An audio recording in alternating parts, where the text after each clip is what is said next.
আপনাদের একটু অন্য ধরনের ছোলার ডাল রান্না করে দেখাবো। এই রেসিপিটার নাম হলো মেথি পনির ছোলার ডাল। মেথি পনির ছোলার ডাল বানানোর জন্য আমি 200 গ্রাম ছোলার ডাল সেদ্ধ করে নিয়েছি। এবার আমি 150 গ্রাম পনির নিয়েছি। পনিরটা আমি ঈষদুষ্ণ জলে সামান্য নুন দিয়ে মিনিট 5 ভিজিয়ে রেখেছিলাম। তারপর পনিরটা জল থেকে চেপে তুলে নিয়েছি। 2 টেবিল স্পুন আদা বাটা, একটা মিডিয়াম সাইজের টমেটো কুচি, 2 টেবিল স্পুন ঘি, স্বাদ মতো নুন, 1.5 টেবিল স্পুন চিনি।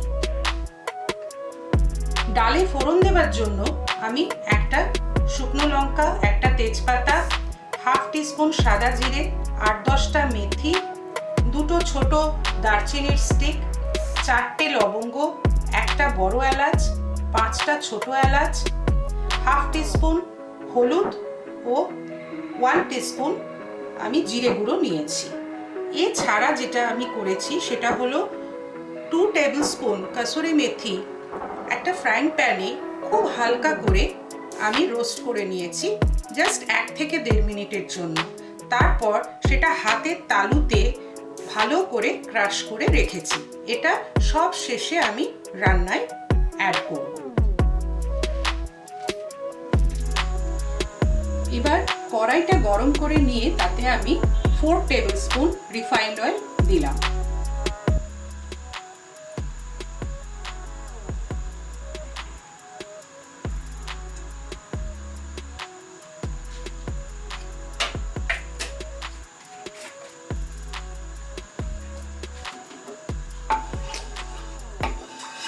তেলটা ভালো করে গরম হয়ে গেলে এতে আমি এবার ফোড়ন দেব। প্রথমেই আমি শুকনো লঙ্কা দিলাম, তেজপাতা,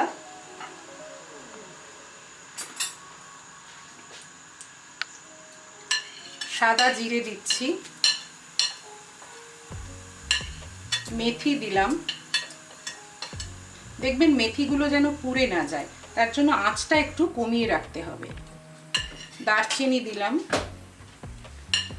লবঙ্গ, বড় এলাচ ও ছোট এলাচ আমি অ্যাড করলাম।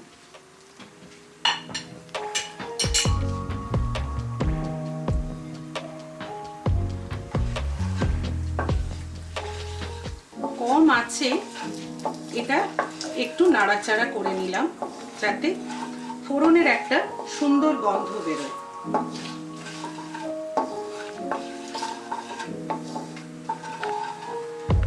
ফোড়নের ভালো গন্ধ বেরিয়ে গেছে। এবার আমি কুচিয়ে রাখা টমেটো অ্যাড করছি।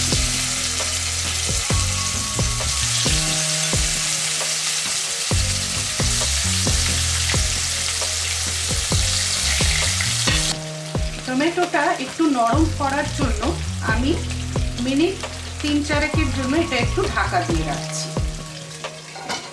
এবং এটা একদম কম আছে এখন রাখলাম। 2-3 মিনিট বাদে আমি ঢাকাটা খুলে এটাকে আবার একটু নাড়াচাড়া করলাম। টমেটো কুচিগুলো অনেকটা নরম হয়ে এসছে। এবার এর মধ্যে আমি 2 টেবিল চামচ আদা বাটা দিলাম।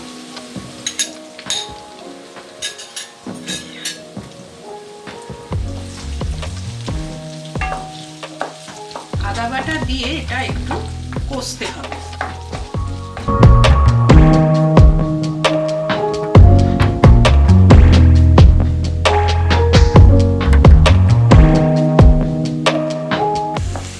আদা বাটা দিয়ে কষার সময় আমি এর মধ্যে হলুদ গুঁড়ো এবং জিরে গুঁড়োটা অ্যাড করে দিলাম।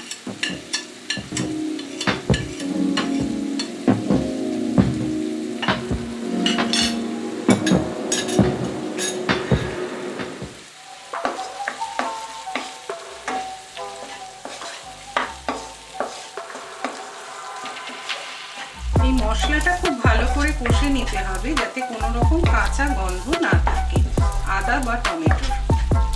মশলা কষার সময় আমি কিছু কিশমিশ এর মধ্যে অ্যাড করলাম, যেটা আমি ইনগ্রেডিয়েন্টসে আপনাদের দেখাইনি। এটা অপশনাল, আপনারা দিতেও পারেন নাও পারেন।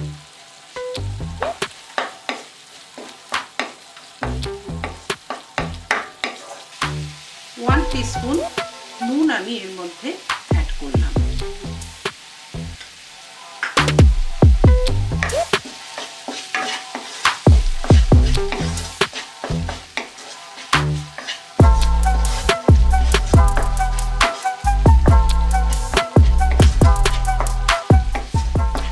দেখুন মশলাটা থেকে তেল ছাড়ছে, তার মানে আমার মশলাটা কষা হয়ে গেছে।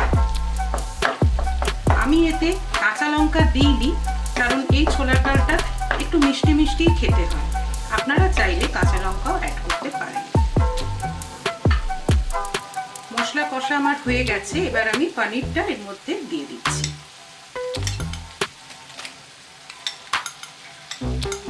আপনারা চাইলে একদম হালকা করে পনিরটা ভেজে নিতে পারেন।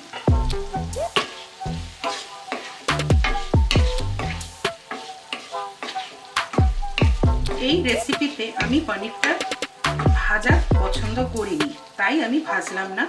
আমি কষে যাওয়া মশলার মধ্যে পনিরটা অ্যাড করলাম।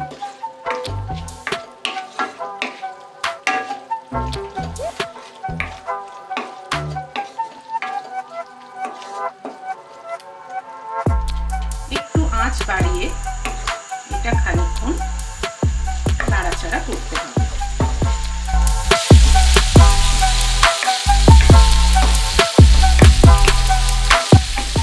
নাড়াচাড়া করলে আবার পনিরের টুকরোগুলো ভেঙে যেতে পারে, সেদিকেও আমাদের খেয়াল রাখতে হবে। এবার এর মধ্যে আমি সিদ্ধ করে রাখা ছোলার ডালটা দিয়ে দিচ্ছি।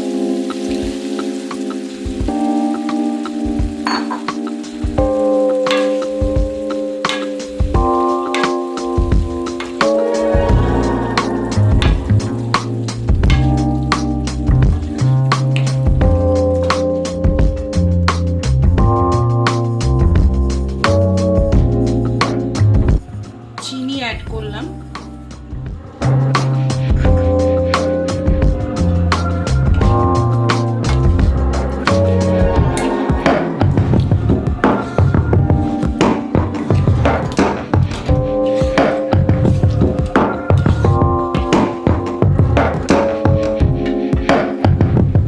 এবার এর মধ্যে আমি 2 টেবিলস্পুন ঘি ছড়িয়ে দিচ্ছি।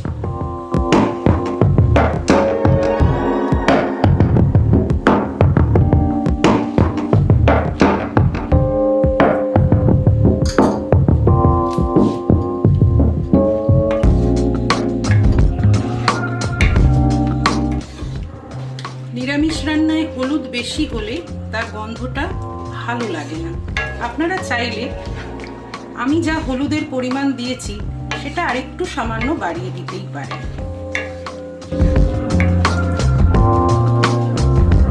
ছোলার ডাল রান্না আমার রেডি। এবার এর মধ্যে আমি ক্রাশ করে রাখা কসুরি মেথিটা উপর থেকে ছড়িয়ে দিচ্ছি।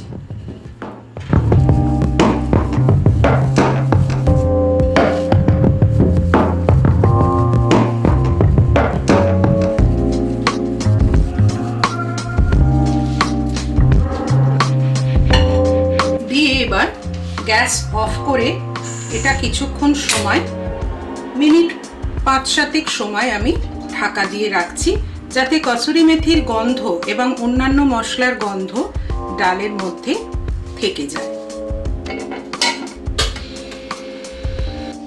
মিনিট 5-7 হয়ে গেছে। এবার আমি ঢাকাটা খুলে ডালটা একটু আলতো হাতে মিশিয়ে নিচ্ছি।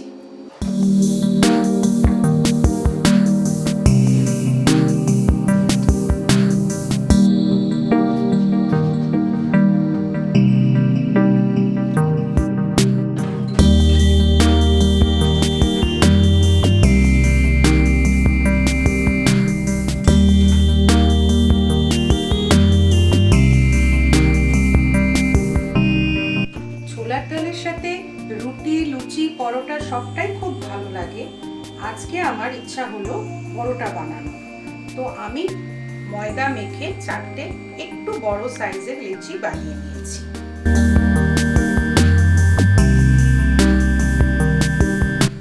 ময়দা মাখার সময় আমি তাতে সাদা তেল, নুন এবং ঈষৎ উষ্ণ গরম জল দিয়ে খুব ভালো করে মেখে 10 মিনিট একটা কাপড় দিয়ে চাপা দিয়ে রেখে দিয়েছিলাম।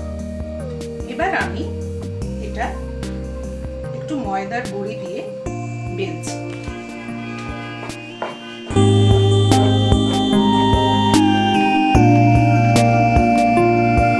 আমি 3 কোনা পরোটা বানাবো, সেই কারণে আমি পাতলা করে আগে এটা বেলে নিচ্ছি। সাইডগুলো যেন মোটা না থাকে সেদিকে আমাদের খেয়াল রাখতে হবে।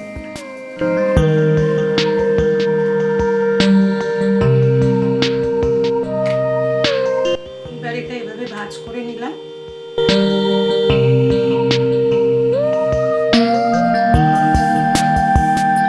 ময়দার গুঁড়ি খুব বেশি ব্যবহার করা যাবে না, তাহলে কিন্তু পরোটা শক্ত হয়ে যাবে।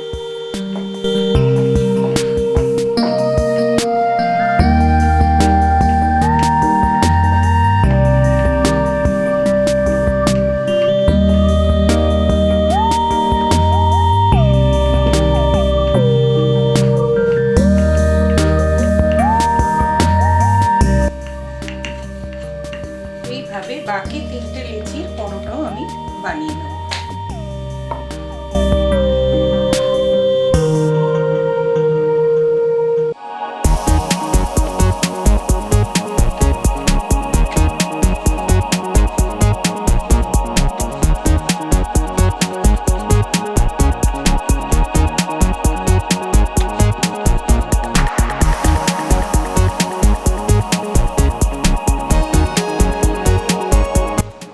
এইভাবে 4টে পরোটা আমি বেলে নিলাম।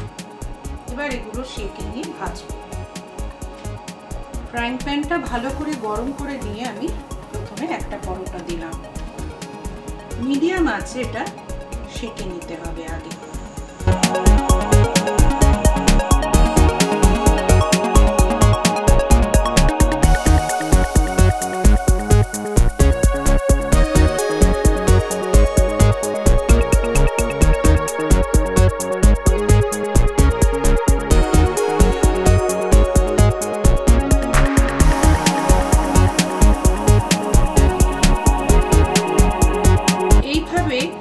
আঁচ কমিয়ে বাড়িয়ে নিয়ে পরোটাগুলোর 2 পিঠ খুব ভালো করে সেঁকে নিতে হবে। খেয়াল রাখতে হবে খুব বেশি যেন সেঁকা না হয়ে যায়, তাহলে কিন্তু শক্ত হয়ে যাবে পরোটা। এবার আমি তেল দিচ্ছি পরোটা ভাজার জন্য।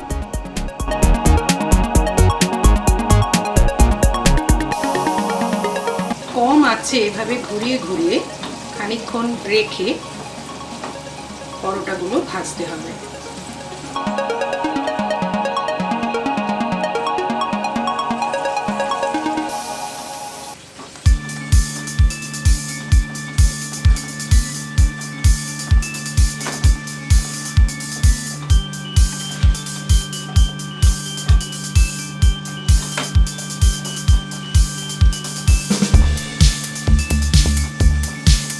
আমার পরোটা বানানো হয়ে গেছে। গরম গরম পরোটার সাথে আমি ডালটা সার্ভ করে দিলাম। আপনাদের যদি এই রেসিপিটা ভালো লাগে, আপনারা প্লিজ লাইক, শেয়ার ও কমেন্ট করবেন। Thank you.